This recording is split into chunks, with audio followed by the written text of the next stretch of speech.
അസ്സലാമലൈക്കും. Welcome to Salalah kitchen. ഇന്നത്തെ recipe sticky പൊട്ടറ്റോയാണ്. അതിനുവേണ്ടി സ്റ്റിക്ക് വേണം.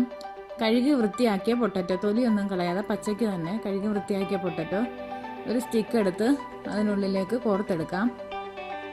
എന്നിട്ട് അത് സ്പ്രിങ് പോലെ കട്ട് ചെയ്തെടുക്കണം. കട്ട് ചെയ്തെടുത്തിട്ട് അത് ഫ്ലവർ പോലെ സ്പ്രിങ് വലുതാക്കുന്ന പോലെ തന്നെ അത് നിവർത്തിയെടുക്കണം. പൊട്ടറ്റോ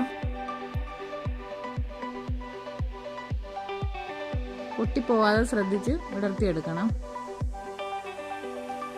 അതിന് വേണ്ടിയിട്ട് ഞാനൊരു 7 പൊട്ടറ്റോ എടുത്തിട്ടുണ്ട്.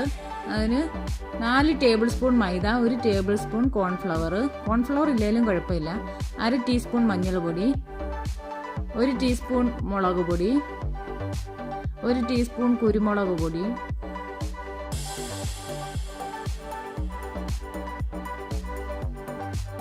ഗരം മസാല 1/2 ടീസ്പൂൺ ഗരം മസാല. ഇത്രയാണ് ഞാൻ എടുത്തിട്ടുള്ളത്.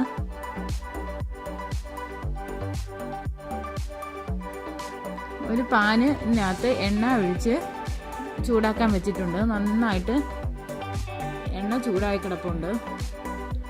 1 ഗ്ലാസ് വെള്ളം, അതിൽ വെള്ളം ഒഴിച്ചിട്ട് ഉപ്പ് ഇടണം.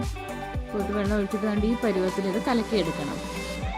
എന്നിട്ട് ഇത് പൊട്ടറ്റോയിലേക്ക് അതിൻ്റെ ഇടയിലെല്ലാം ഫില്ല് ചെയ്ത് കൊടുക്കണം, കോരി ഒഴിച്ച്. എന്നിട്ട് തിളച്ച എണ്ണയിലിട്ട് ഇത് ഫ്രൈ ചെയ്തെടുക്കാം. അങ്ങനെ ഓരോ സ്റ്റിക്കും നമുക്കങ്ങനെ ചെയ്തെടുക്കാം. ഒരു വശം ഫ്രൈ ആയി കഴിയുമ്പോൾ ഒന്ന് തിരിച്ചു കൊടുക്കണം, അല്ലെങ്കിൽ ഫുൾ എണ്ണയിൽ മുക്കി പൊരിക്കുകയും ചെയ്യാം.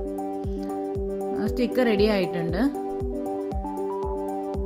നല്ലൊരു സ്നാക്സ് ആണിത്. പിള്ളേർക്കെല്ലാം ഇഷ്ടപ്പെടുന്ന ഒരു സ്നാക്സ് ആണ്. ഇത് ലൈക്ക് ചെയ്യണം, എല്ലാവരും ഷെയർ ചെയ്യണം, സബ്സ്ക്രൈബ് ചെയ്യണം. Thank you for watching.